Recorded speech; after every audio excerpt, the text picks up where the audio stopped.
जी, आज हमारा है टैक्स का लेक्चर नंबर 70। ठीक है।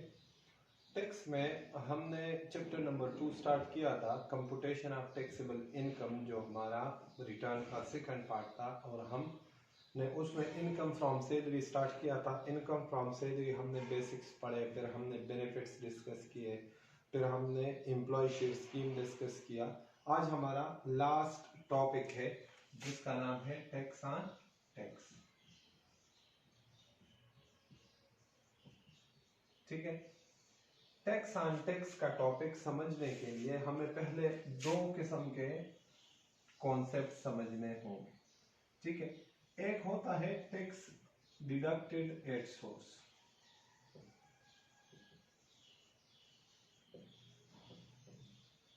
ठीक है।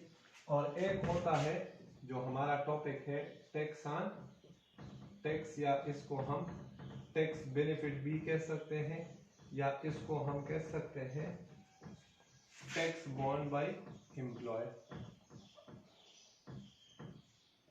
जी, पहले दोनों कॉन्सेप्ट्स में डिफरेंशिएट कीजिएगा तो आपको फिर पूरे कोर्स में आसानी रहेगी, फिर आप कंफ्यूज नहीं होंगे। टैक्स डिडक्टेड एट सोर्स क्या होता है? टैक्स डिडक्टेड एट सोर्स का मतलब होता है एडवांस टैक्स। ठीक है जी। एडवांस टैक्स का मतलब क्या है? पहले एडवांस टैक्स समझिएगा। Advance tax for example tax year 2020 है, जो 1 जुलाई 19 से स्टार्ट हो रहा है और 30 जून 2020 को खत्म हो रहा है। ठीक है, ये है टैक्स ईयर 2020। अब मैं टैक्स ईयर 2020 का दो किस्म के तरीके हैं, दो तरह से मैं टैक्स पे करता हूं। एक तो टैक्स ईयर 30 जून को खत्म हो जाए तो उसके बाद नॉर्मली हम अक्टूबर में रिटर्न फाइल करते हैं। ठीक है, कब रिटर्न फाइल करते हैं? अक्टूबर में। अक्टूबर में मैं इन 12 मंथ्स का अक्टूबर में, या अक्सर सितंबर में, जुलाई अगस्त सितंबर से स्टार्ट हो जाते हैं या अक्टूबर से स्टार्ट हो जाते हैं, अक्सर सितंबर से भी। फॉर एग्जांपल अक्टूबर से स्टार्ट हो गया तो अक्टूबर 2020 मतलब ये टैक्स ईयर कौन सा बनेगा? टैक्स ईयर 2021 में मैं रिटर्न फाइल करूंगा टैक्स ईयर 2020 का। इधर मैं अपनी टैक्सेबल इनकम कैलकुलेट कर लूंगा। ठीक है, और उस पे टैक्स लायबिलिटी कैलकुलेट कर लूंगा जितनी आ जाए, और वो अपने रिटर्न के साथ नेशनल बैंक ऑफ पाकिस्तान में जमा कर दूंगा टैक्स। ठीक है, तो इसको कहते हैं नॉर्मली। अगर हम नॉर्मली टैक्स पे करते हैं तो इस तरह से पे करते हैं। ठीक हो गया। एक होता है एडवांस टैक्स। एडवांस टैक्स का मतलब यह है कि टैक्स ईयर 2020 का मैं टैक्स पे करूं जुलाई 2019 में, टैक्स की बात कर रहा हूं। ठीक है, मैं टैक्स पे करूं इस महीने में, अगस्त 2019 में। ठीक है, इसी तरह जनवरी 2020 में, इसी तरह जून 2020 में, फॉर एग्जांपल। ठीक है, तो अब देखें ये टैक्स ईयर कौन सा है? 2020। और मैं टैक्स कब पे कर रहा हूं? मैं टैक्स ईयर एंड पे नहीं कर रहा, मैं ड्यूरिंग द ईयर, अभी ईयर चल रहा है और हर एक महीने में मैं टैक्स पे कर रहा हूं। इसको कहते हैं एडवांस टैक्स। के ईयर इन होने से पहले ड्यूरिंग द ईयर अगर आप टैक्स जमा करते हो तो इस कॉन्सेप्ट को कहते हैं एडवांस टैक्स। ठीक हो गया।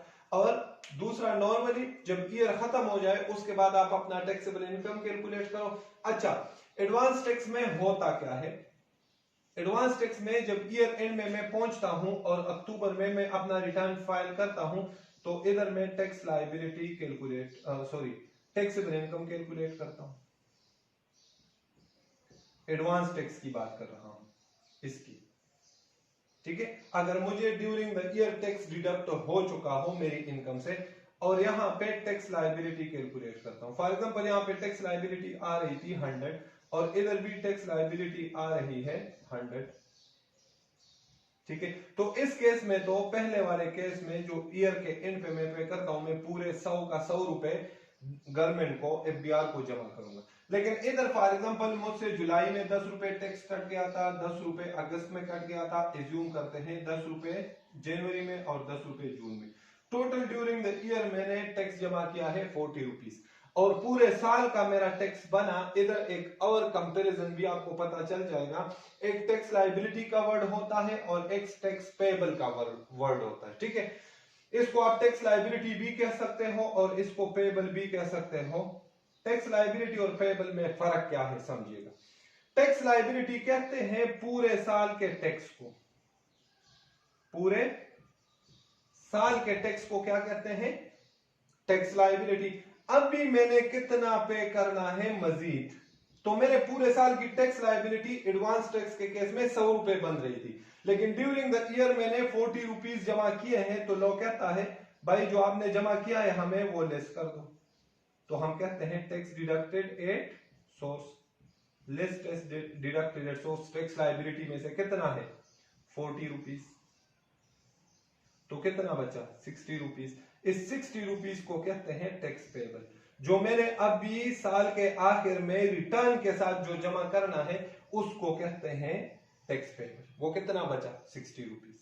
समझ में आ रही बात? आसान सी बात है कि साल के आखिर में आपने 100 रुपए पे करने हैं और आपने ड्यूरिंग द ईयर कुछ भी पे नहीं किया, तो आप कितना पे करोगे 100 रुपए। तो टैक्स लायबिलिटी पहले वाले केस में और टैक्स पेएबल सेम आएगा 100 रुपीज। लेकिन दूसरे केस में 100 रुपए आपने पे करने हैं, लेकिन 100 में से 40 रुपए आप ऑलरेडी पे कर चुके हो, तो आपने रिमेनिंग कितना पे करना है। जितना पे कर चुके हो वो पूरे साल की लायबिलिटी में से निकाल दो। 40 रुपए पे कर चुका हूं, 100 रुपए पूरी लायबिलिटी दो, तो कितना बचा 60 रुपीज। अब मैं रिटर्न के साथ कितना और पे करूंगा 60 रुपीज, तो उसको टैक्स पेएबल कहते हैं, ठीक है। पहले वाले केस में टैक्स लायबिलिटी और टैक्स पेएबल सेम होगा। क्लियर जी। अब टैक्स डिडक्टेड एट सोर्स मजीद हम डिस्कस करते हैं कि अगर आपकी सैलरी से, पाकिस्तान में एक सिस्टम है और वो सिस्टम क्या है पहले वो समझिएगा, जो लॉ है वो क्या है। फॉर एग्जांपल एक रिलेशनशिप है एम्प्लॉयर एंड एम्प्लॉय का। एम्प्लॉयर और एम्प्लॉय का आपस में जो रिलेशनशिप है, ठीक है, इसमें इनकम टैक्स ऑर्डिनेंस 2001 ने ये ड्यूटी लगाई है एम्प्लॉयर की। क्या ड्यूटी लगाई है? ड्यूटी यह है कि आप अपने एम्प्लॉय की सैलरी देखो पूरे साल की, पर ईयर पूरे साल की सैलरी देखो। अगर आपके एम्प्लॉय की पूरे साल की सैलरी एक्सीड कर रही हो ₹6 लाख से, कितने से 6 लाख से,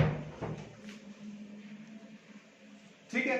अगर आपकी सैलरी कितने से एक्सीड कर रही हो, ₹6 लाख से एक्सीड कर रही हो, तो एम्प्लॉयर की ड्यूटी है, देखे ना आप वो स्लैब्स में देख ले, लिखा होगा अप टू ₹6 लाख कोई टैक्स नहीं, ठीक है। तो 6 लाख से बढ़ जाए तो टैक्स, मतलब ये कि 6 लाख तक रुपए पे कोई टैक्स नहीं है। जब 6 लाख से आपकी इनकम बढ़ जाती है पूरे साल की, तो फिर टैक्सेबल होता है। तो लॉ कहता है कि अगर आपकी एम्प्लॉय की, ये किसको कह रहा है, एम्प्लॉयर, कि अगर आपकी एम्प्लॉय की सैलरी पूरे साल की 6 लाख से बढ़ रही है, तो ये आपकी ड्यूटी है कि इस सैलरी पे जितना भी टैक्स होगा वो कौन पे करेगा, tax shall be paid by the employer, ठीक है।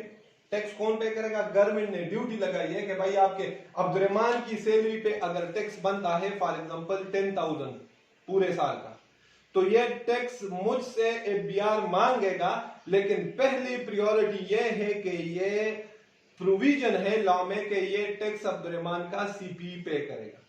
अब सीपी के पास दो ऑप्शन,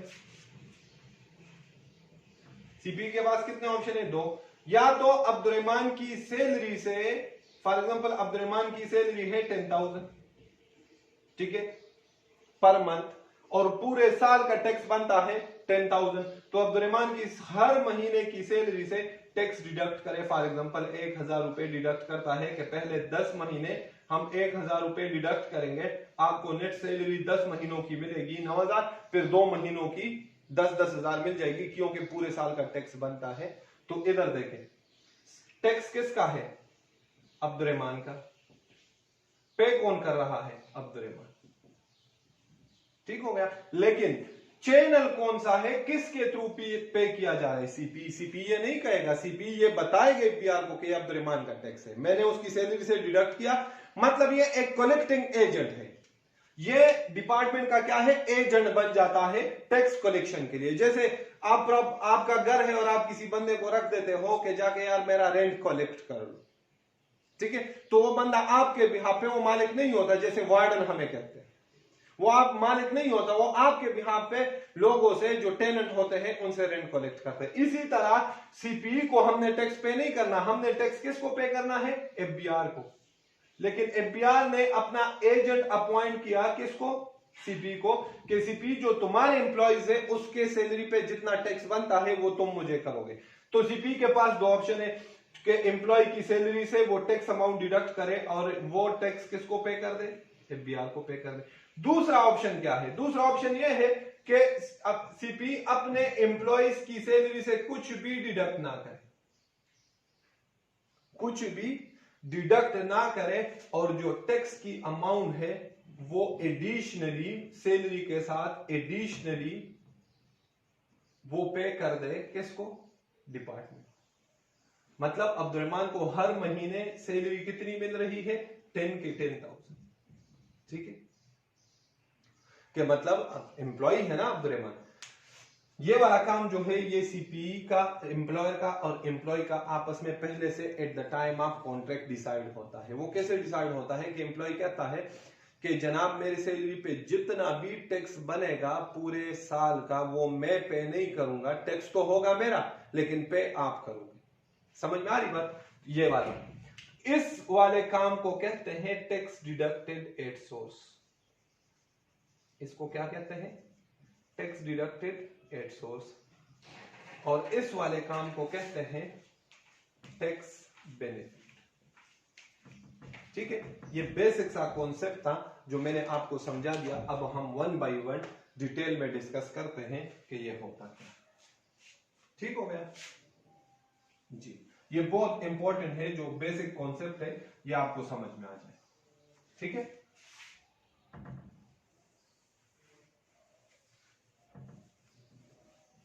जी। अब हम डिस्कस करते हैं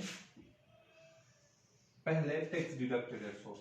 टैक्स डिडक्टेड एट सोर्स में फॉर एग्जांपल एक एम्प्लॉय है मिस्टर ए, ठीक है, एज्यूम करते हैं, सारी चीजें जो है वो एजम्पशन है।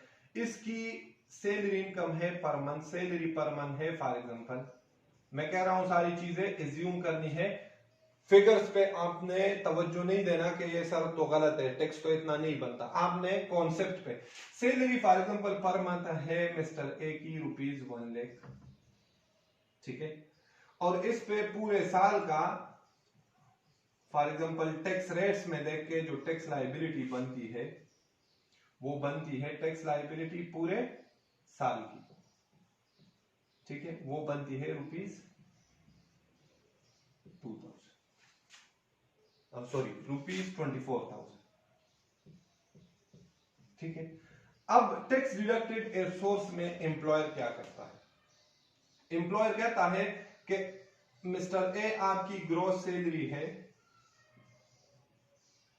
1 लाख रुपए पर मंथ, पूरे साल की कितनी बनेगी? 12 लाख, ठीक है, और आपका पूरे साल का टैक्स कितना बनता है? 24,000, तो पर मंथ कितना टैक्स बना? 2,000। तो एम्प्लॉयर क्या करता है? एम्प्लॉयर करता है मिस्टर ए आपकी पूरे साल पर मंथ सैलरी है 1 लाख और आपका टैक्स है पर मंथ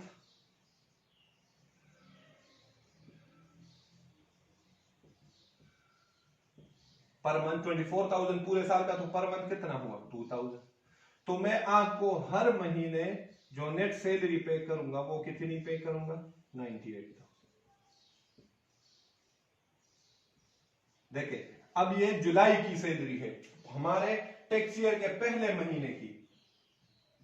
अगर हमारा टैक्स ईयर हो 2020 तो ये जुलाई की सैलरी है, ठीक है, जिसमें उससे कितना टैक्स डिडक्ट हुआ 2000, मतलब हर महीने कितना कितना डिडक्ट होगा 2000। जब साल के आखिर में पहुंचेगा तो उसकी पूरे साल की टैक्स लायबिलिटी कितनी थी 24000, और उसने पे कितना किया 24000। तो साल के आखिर में उसका टैक्स पेबल कितना होना चाहिए, कॉमन सेंस यूज करें 0। ठीक है, फॉर एग्जांपल मिस्टर ए की कोई और टैक्सेबल इनकम नहीं है, सिर्फ इनकम फ्रॉम सैलरी है, तो मिस्टर ए क्या करेगा, मिस्टर ए कहेगा मिस्टर ए रेजिडेंट, जिस तरह हम सैलरी क्योंकि कोई और इनकम, और टैक्स ईयर 2020, मिस्टर ए करेगा कंप्यूटेशन ऑफ टैक्सेबल इनकम।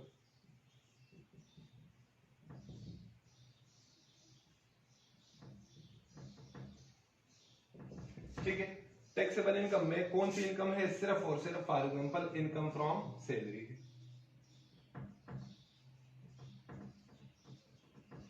ठीक है, पर मंथ कितनी थी 1 लाख, तो पूरे साल की कितनी हुई 1.2 मिलियन।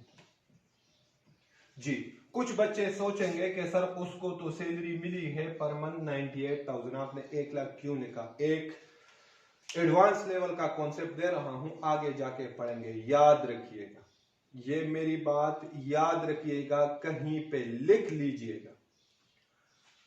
हमेशा इनकम में से आप लेस कर सकते हो इनकम। ठीक है, इनकम में से क्या लेस हो सकता है, इनकम या फिर एक्सपेंस। ठीक हो गया, समझ में आ रही बात।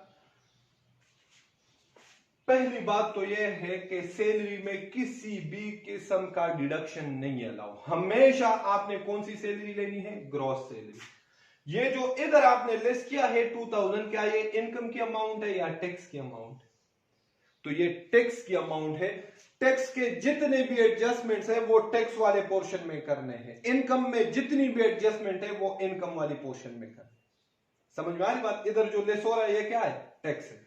तो इधर ग्रॉस सैलरी आपने मेंशन करनी है, और वो कितनी है 1.2 मिलियन। उसकी पूरे साल की इनकम कितनी थी, ठीक है 1 लाख। फॉर एग्जांपल मैं आपको जनरल एग्जांपल देता हूं कि मैं कहता हूं कि मेरा जो इनकम है इस साल वो है 50 लाख रुपए, और 50 लाख रुपए पे 1 लाख रुपए टैक्स है।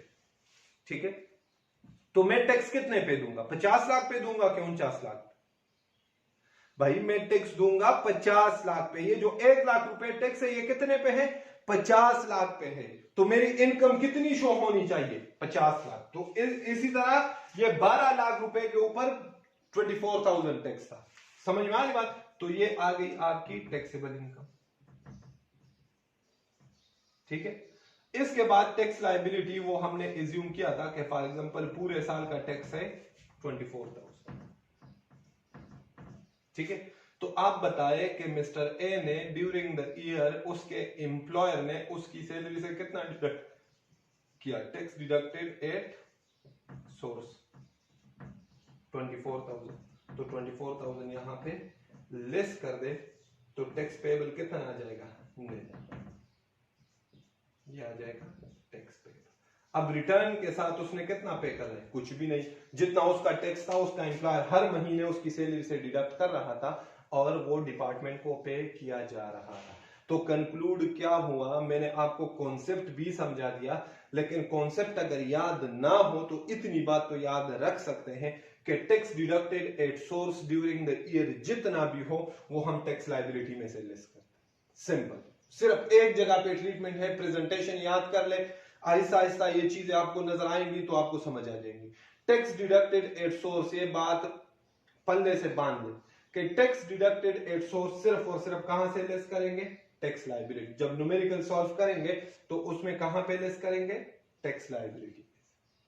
Clear, tax deducted at source, बार बार कह रहा हूं, मैंने समझा भी दिया क्यों लेस करते हैं, लेकिन अगर आपको उसमें कोई कंफ्यूजन हो रही है तो कोई मसला नहीं, आप सिर्फ इतना याद रखें, कंक्लूजन हमारा यह है कि टैक्स डिडक्टेड एट सोर्स हम टैक्स लायबिलिटी के फिगर में से लेस करेंगे, और tax deducted at source less करके जो हमारे पास अमाउंट आती है फिलहाल अभी उसको हम कहते हैं tax paid.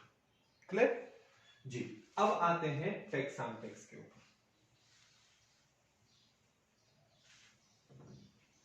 Tax on tax भी मैंने आपको समझा दिया कि ये क्या होता है। बेसिक कॉन्सेप्ट मैंने समझा दिया, अब समझिएगा टैक्स ऑन टैक्स क्या होता है। जी, टैक्स ऑन टैक्स का मतलब क्या है? मैंने कहा फॉर एग्जांपल एक दूसरा एम्प्लॉय है मिस्टर बी, और उसकी भी सैलरी इनकम है पर मंथ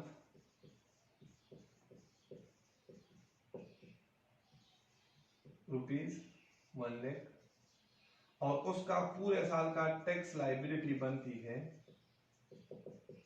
फॉर एग्जांपल वही सेम 24,000। ठीक है, अब एम्प्लॉयर क्या करेगा सुनिएगा। अब एम्प्लॉयर जब मिस्टर बी को सैलरी पे करेगा पर मंथ, तो सैलरी पे कर देगा 1,00,000 रुपए। ठीक है, और टैक्स ऑन टैक्स में हमने क्या पढ़ा कि टैक्स ऑन टैक्स में एम्प्लॉयर एम्प्लॉय की सैलरी से वो टैक्स लेस नहीं करता। वो क्या करता है, एम्प्लॉय की सैलरी के अलावा अपने जेब से जो मिस्टर बी का टैक्स है वो एम्प्लॉयर खुद पे करेगा। तो मिस्टर बी का कितना टैक्स है पर मंथ?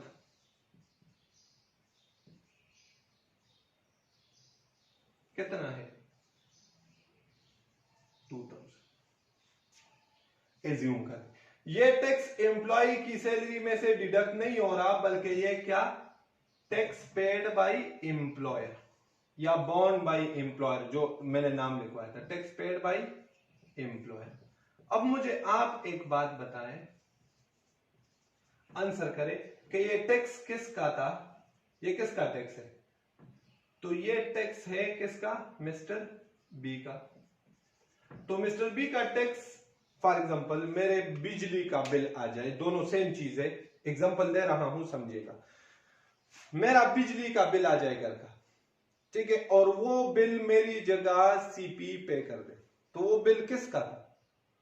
बिल, बिजली का बिल, ये भी टैक्स है ना, हम बिजली यूज कर रहे हैं, उसके बदले हम गवर्नमेंट को पेमेंट कर रहे हैं। इसी तरह इनकम के ऊपर भी टैक्स, हम इनकम गवर्नमेंट के सारे इंफ्रास्ट्रक्चर यूज करते हैं, जो फैसिलिटीज है वो सारा यूज करते हैं, इसलिए हम अपने इनकम में से गवर्नमेंट को हिस्सा देते हैं। अब ये 2,000 मैंने अपने इनकम में से गवर्नमेंट को हिस्सा देना था, मैंने, ये मेरी रिस्पॉन्सिबिलिटी है, ये मेरी एथिकल ड्यूटी है। ठीक है, ये मेरी, मैं बाउंड हूं कि ये मैं पे करूंगा, इसके अगेंस्ट में जेल भी जा सकता हूं, मुझे फाइन भी हो सकता है, ये मेरी रिस्पॉन्सिबिलिटी है। ठीक है, इस टैक्स से जो है इकोनॉमी में बैलेंस आता है कि अमीर लोग टैक्स देते हैं और गरीब लोगों पे वो टैक्स का पैसा खर्च होता है। ये मेरे ऊपर, ये मिस्टर बी के ऊपर गवर्नमेंट का हक है कि ये पैसे लेके गरीबों के ऊपर खर्च करेगा, आपको मेट्रो बना के देगा, आपको रोड्स बना के देगा, आपको इलेक्ट्रिसिटी की सप्लाई करेगा, आपको गैस की सप्लाई करेगा। टैक्स का काम यही है, गवर्नमेंट चलता ही टैक्स के ऊपर है।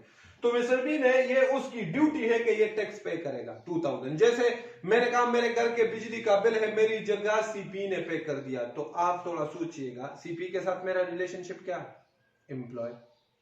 Any kind of benefit provided by the employer, पहले दिन वाला स्टेटमेंट, बल्कि पहले 5 मिनट इनकम फ्रॉम सैलरी, पहले 5 मिनट्स में जो मैंने स्टेटमेंट लिखवाई थी वो स्टेटमेंट सोचिएगा और फिर इधर आइए।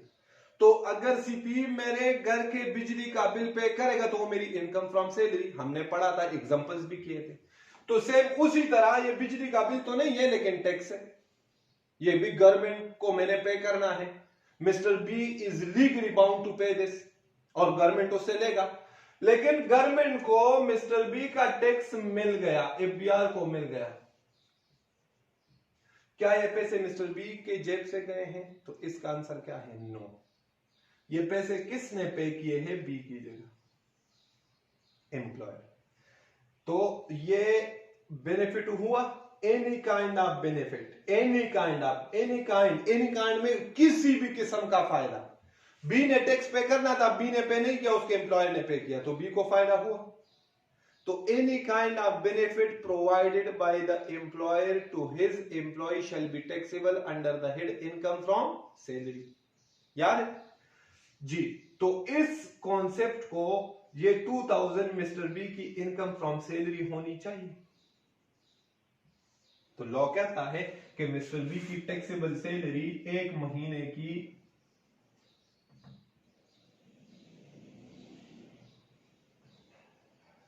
टैक्सेबल सैलरी एक महीने की 1 लाख नहीं होगी, 1,02,000 होगी। 1 लाख तो उसने जेब में डाल दिया, 2,000 उसका टैक्स जमा करना था इस 1 लाख में से, तो उसने 1 लाख में से 1 रुपए पे नहीं किया, उसके एम्प्लॉय ने अपने जेब से एडिशनल 2,000 पे किए। तो लॉ कहता है कि मिस्टर बी की सैलरी, टैक्सेबल सैलरी कितनी होनी चाहिए? 1,02,000। अच्छा, ये तो कर लिया। अब इधर आइएगा, इस 1,02,000 में अगर आपको कहे कि मुझे वो अमाउंट्स बता दे जिस पे मिस्टर बी टैक्स पे कर चुका है, तो ये तो आसान सी बात है। ये 2,000 टैक्स कितने रुपए पे था? 1,00,000। ठीक हो गया। अभी हमने डिसाइड किया कि ये 2,000 भी मिस्टर बी की सैलरी है, जो हमने उसकी सैलरी में ऐड भी कर दिया। ठीक है, 1,02,000। तो 1,02,000 में 1,00,000 पे तो टैक्स पे किया, क्या 2,000 पे टैक्स पे किया है? नहीं। तो लॉ कहता है भाई इस 2,000 पे भी तो टैक्स पे करो ना, ये भी आपकी इनकम है। अच्छा, तो इधर फिर एम्प्लॉयर कहता है चले ये भी मैं पे कर देता हूं, मैं बी पे नहीं करेगा, टैक्स पेड बाई एम्प्लॉयर। अब कितने पे कर रहा है? 2,000 पे। फॉर एग्जाम्पल 2,000 पे टैक्स बनता है 200 रुपए। ठीक हो गया। अब फिर थोड़ा सा रिवर्स हो जाए, ये 200 रुपए टैक्स किसका था? मिस्टर बी का। पे कौन कर रहा है एफबीआर को? एम्प्लॉयर।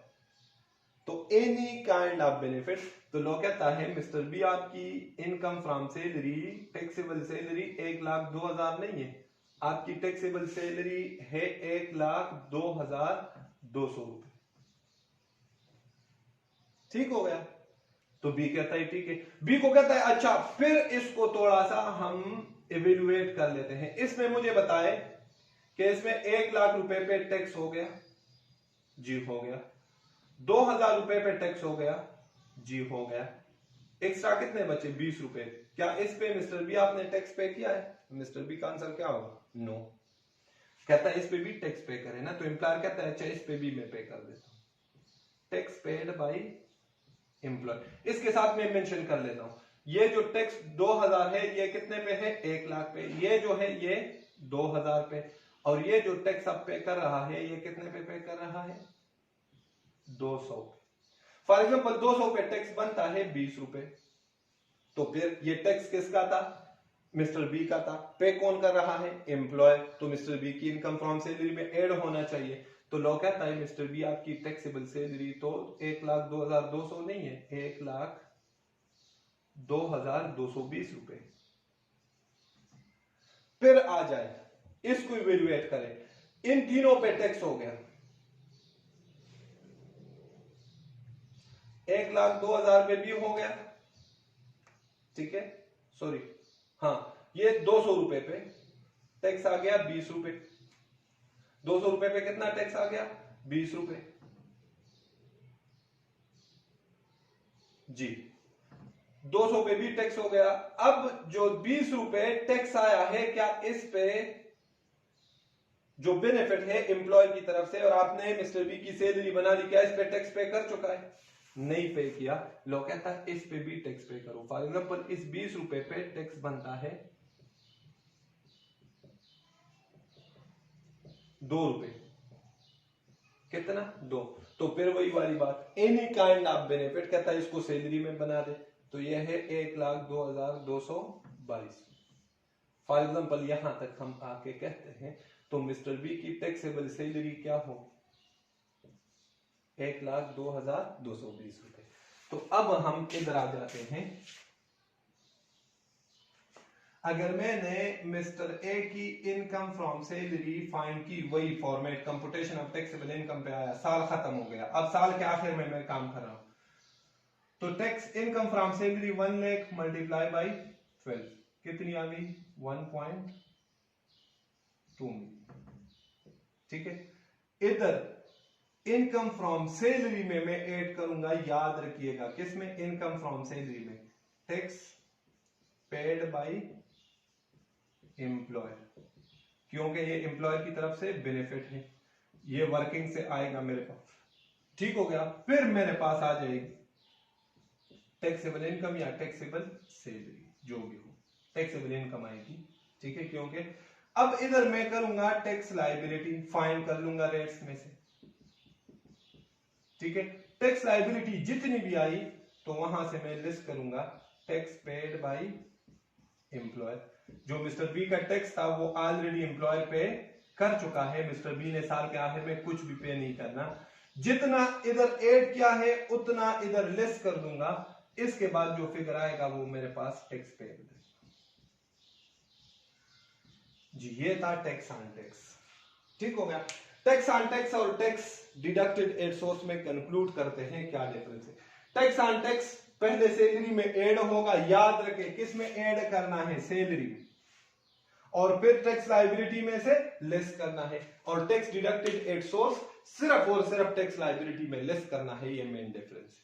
क्यों लेस करना है सिर्फ इधर, वो डिफरेंस आपको यहां से मैंने समझा दिया, कोशिश की है कि मैं आपको समझा सकूं, ठीक है। आप गौर से सुनिएगा, ये चीजें नोट कर लीजिएगा, इंशाल्लाह आपको समझ आ जाएगा। क्लियर। इस पे अब हम एग्जांपल करते हैं तो आपको आराम से समझ आ जाए।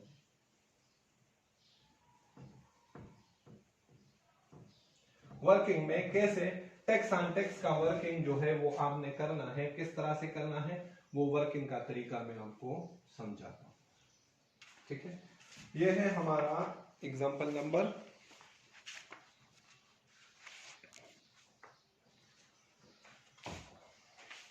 जी। टैक्स ऑन टैक्स का एग्जांपल है लास्ट में, बिल्कुल इनकम फ्रॉम सैलरी के नोट्स में।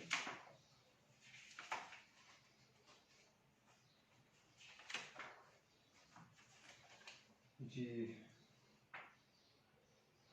ये एग्जांपल है, एग्जांपल नंबर 29, ठीक है।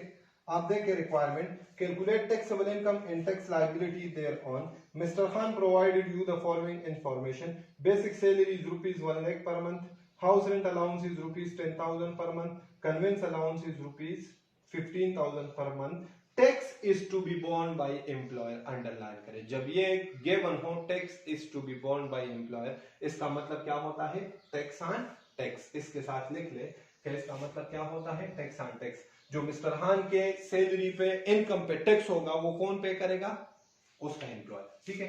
तो हम कैलकुलेट कर लेते हैं मिस्टर खान, ठीक है, रेजिडेंट,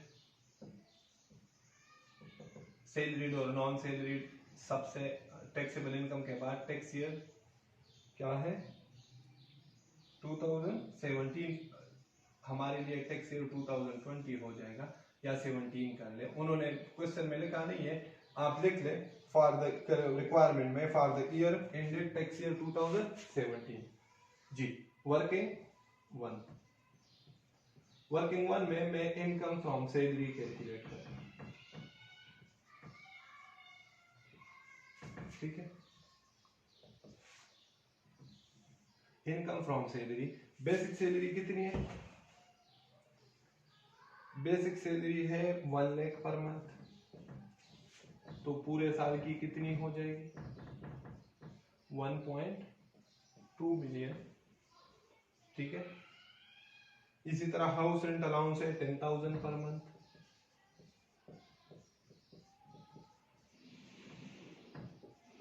जी, तो कितनी हो जाएगी 120,000। कन्वेंस अलाउंस है 15,000 पर मंथ, तो वो हो जाएगी 180,000, ठीक हो गया। इसके अलावा कुछ और था, कुछ और नहीं था। अब हम यहां पे ऐड करेंगे, ऐड टैक्स बेनिफिट या टैक्स बोर्न बाय एम्प्लॉयर। जैसे मैंने आपको कहा था पहले सैलरी में ऐड करना है, और ये हम करेंगे वर्किंग 2 में से, ठीक है। वर्किंग 2 में जाने से पहले जो टैक्स बेनिफिट से ऊपर या टैक्स बोर्न बाय एम्प्लॉयर से ऊपर जो अमाउंट है वो आप ऐड करेंगे, तो वो ऐड करके आपके पास ये अमाउंट आ जाएगी आई थिंक 15 लाख, कितनी आ जाएगी 15 लाख। 12 लाख, हाँ 15 लाख आती, ठीक है। ये ऐड किया, ठीक है। और वर्किंग टू आप इसके नीचे करेंगे क्योंकि मेरे पास जगह नहीं है, मैं वर्किंग टू यहां पर, ये वर्किंग टू को मैं नाम दूंगा टैक्स ऑन टैक्स। अब हम कैलकुलेट करेंगे कि टैक्स ऑन टैक्स जो एम्प्लॉयर ने एम्प्लॉय की सैलरी पे टैक्स पे किया है वो एक्चुअल अमाउंट कितनी है। तो इसके लिए आपको 3 स्टेप्स में जाना पड़ेगा। स्टेप 1, ठीक है, स्टेप 2 एंड स्टेप नंबर 3, ठीक है। तीनों स्टेप्स में एक अमाउंट जो है वो कॉमन होगी और वो अमाउंट होगी सैलरी इनकम की। सैलरी इनकम क्या होगी 15 लाख। जो टैक्स बेनिफिट से पहले पहले आपकी इनकम आई है वो तीनों में सबसे पहले लिखी 15 लाख, और यहां पे भी सैलरी कितनी है 15 लाख। अब सैलरी इंडिविजुअल सैलरी के रेट्स में चले जाओ। हमेशा टैक्स ऑन टैक्स कौन से रेट्स में देखोगे, सैलरी वाले रेट्स में। उधर देखो कि 15 लाख कौन से स्लैब में फॉल कर रहा है, तो 15 लाख स्लैब में फॉल करेगा, वो स्लैब है 12 लाख से लेके 18 लाख तक, ठीक है। तो टैक्स ऑन रुपीस, इस पे टैक्स कैलकुलेट करते हैं। अब 15 लाख पे टैक्स कैलकुलेट करो, सैलरी इंडिविजुअल में देखो, तो टैक्स ऑन रुपीस 15 लाख, ठीक है। तो ये 12 लाख वाले स्लैब में टैक्स ऑन रुपीस 1.2 मिलियन लिखा होगा। 30,000 plus 10% on the amount exceeding rupees 15 lakh, 10% on the amount exceeding rupees 15 lakh. तो इसका मतलब क्या है, 30,000 के 12 लाख पे कितना टैक्स है, 30,000 टैक्स वाले कॉलम में लेके, और 12 लाख से जो एक्सीडिंग अमाउंट है, तो 12 लाख से एक्सीडिंग अमाउंट कितनी है, आसान, 15 लाख में से 12 लाख लेस करें, उस पे कितना परसेंट है 10%। तो 30,000 और 30,000 टोटल कितना आया 60,000। टैक्स कितना है 60,000, ठीक हो गया। मतलब 15 लाख सैलरी पे एम्प्लॉयर ने कितना टैक्स पे किया 60,000। लॉ कहता है भाई तो आपकी इनकम तो 15 लाख ना हुई ना, आपकी इनकम तो कितनी हुई 60,000। तो इस सैलरी के अमाउंट में हम ऐड कर देते हैं स्टेप 1 का टैक्स। वो कितना है, टैक्स बेनिफिट इसको कहते हैं 60,000, ठीक है। तो लॉ कहता है इसको आप अपनी सैलरी का पार्ट बना दो, बना दिया। कहता है अब आपने तो 60,000 पे, 15 लाख पे 60,000 टैक्स है, तो 15,60,000 आपकी सैलरी है, इस पे कितना टैक्स आएगा। तो इस पे हम कैलकुलेट कर देते हैं टैक्स ऑन रुपीस 15 लाख 60,000। अब इस पे ये भी सेम स्लैब में है, tax on rupees 1.2 million. 1.2 million पे कितना टैक्स है 30,000, ठीक है। एक्सीडिंग 3,60,000 पे कितना परसेंट है 10%, तो कितना आया 36,000।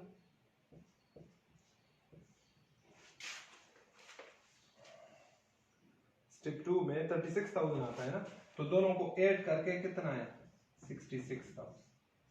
ये आ गया स्टेप 2 में टैक्स। देखिए अब ये क्या है, इसकी थोड़ी सी आप बाइफर्केशन कर ले, तो 15 लाख पे कितना टैक्स है 60,000 ये एम्प्लॉयर ने पे किया, तो कहा इसको सैलरी का पार्ट बना दो, हमने बना दिया। अब 60,000 पे कितना टैक्स आया 6,000, ठीक है। इस तरह से आ रहा है, लेकिन इधर मेरे पास टोटल इसलिए आ रहा है कि मैंने सिर्फ 60,000 पे टैक्स कैलकुलेट नहीं किया, मैंने पूरा 15,60,000 पे कैलकुलेट करना है। 60,000 पे करोगे तो 60,000 का तो रेट ही नहीं है, वो आपको पूरा कैलकुलेट करना पड़ेगा। इसी तरह स्टेप 3 में आ जाए, जो स्टेप 2 का टैक्स आया उसको स्टेप 3 में ऐड करें। ऐड टैक्स बेनिफिट कितना आया 66,000, तो सैलरी इनकम कितनी होगी 66,000। अब इस पे टैक्स कैलकुलेट करें, नीचे आप कैलकुलेट करेंगे टैक्स ऑन रुपीस 15,66,000, सेम उसी स्लैब में आएगा tax on rupees 12 lakh. 12 lakh पे 30,000 टैक्स है।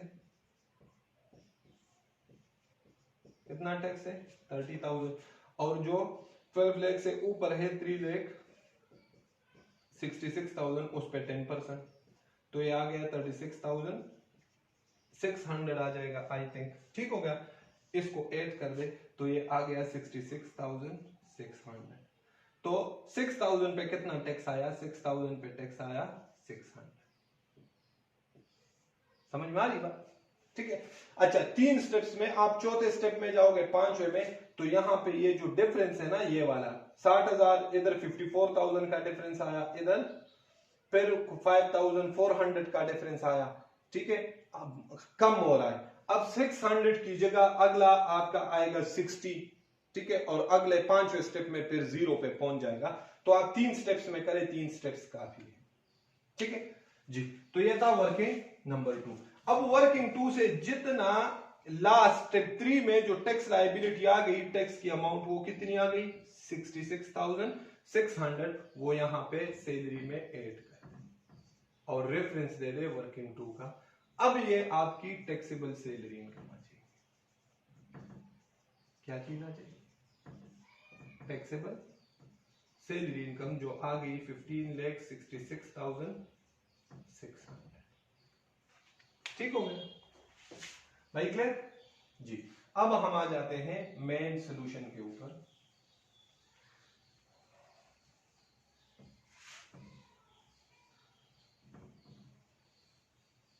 ये नोट कर लीजिएगा लाजमी, ये वर्किंग। ठीक है।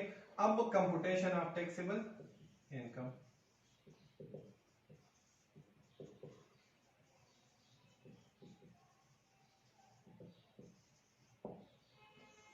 जी, ये सैलरीड होगा क्योंकि कोई और हेड ऑफ इनकम नहीं है, तो सैलरीड ही होगा। इनकम फ्रॉम सैलरी वर्किंग 1 से कितनी आई? वर्किंग 1 से आ गई 15,66,600। ये आ गई ना? ठीक है, कोई और हेड ऑफ इनकम नहीं है, तो यही हमारी टैक्सेबल इनकम बन गई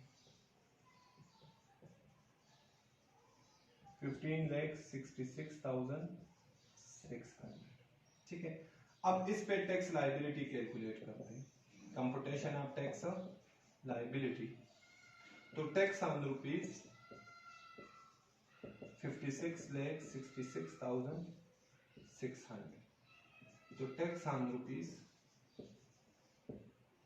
1.2 मिलियन। 1.2 मिलियन पे कितना टैक्स है? 30,000। इसी स्लैब में आएगा ना, लिखा होगा 30,000 plus 10% on the amount exceeding rupees 1.2 million. इसका मतलब ये है। ठीक हो गया। तो ये कितना आ गया? 3,66,000 एक्सीडिंग अमाउंट है, उस पे 10% देंगे, तो ये आ गया 600 है। ठीक है, तो ये आपके पास आ जाएगा 36,600 ही आएगा। नहीं, 36, ये एग्जैक्ट आप कीजिएगा, इधर कितना आता है? 36,660 रुपया आएगा,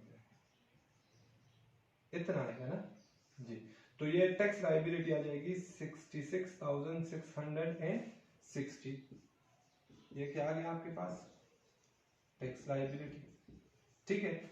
अब टैक्स बेनिफिट उधर सैलरी में ऐड करना है, टैक्स लायबिलिटी में से क्या करना है? लेस करना है। जितना टैक्स था वो एम्प्लॉयर पे कर चुका है, तो टैक्स बेनिफिट या tax born by employer working 2 से कितना आया था? 66,600। तो ये इसमें से लेस कर दो, तो टैक्स पेएबल कितना आ जाएगा? सिर्फ और सिर्फ 60 रुपीज।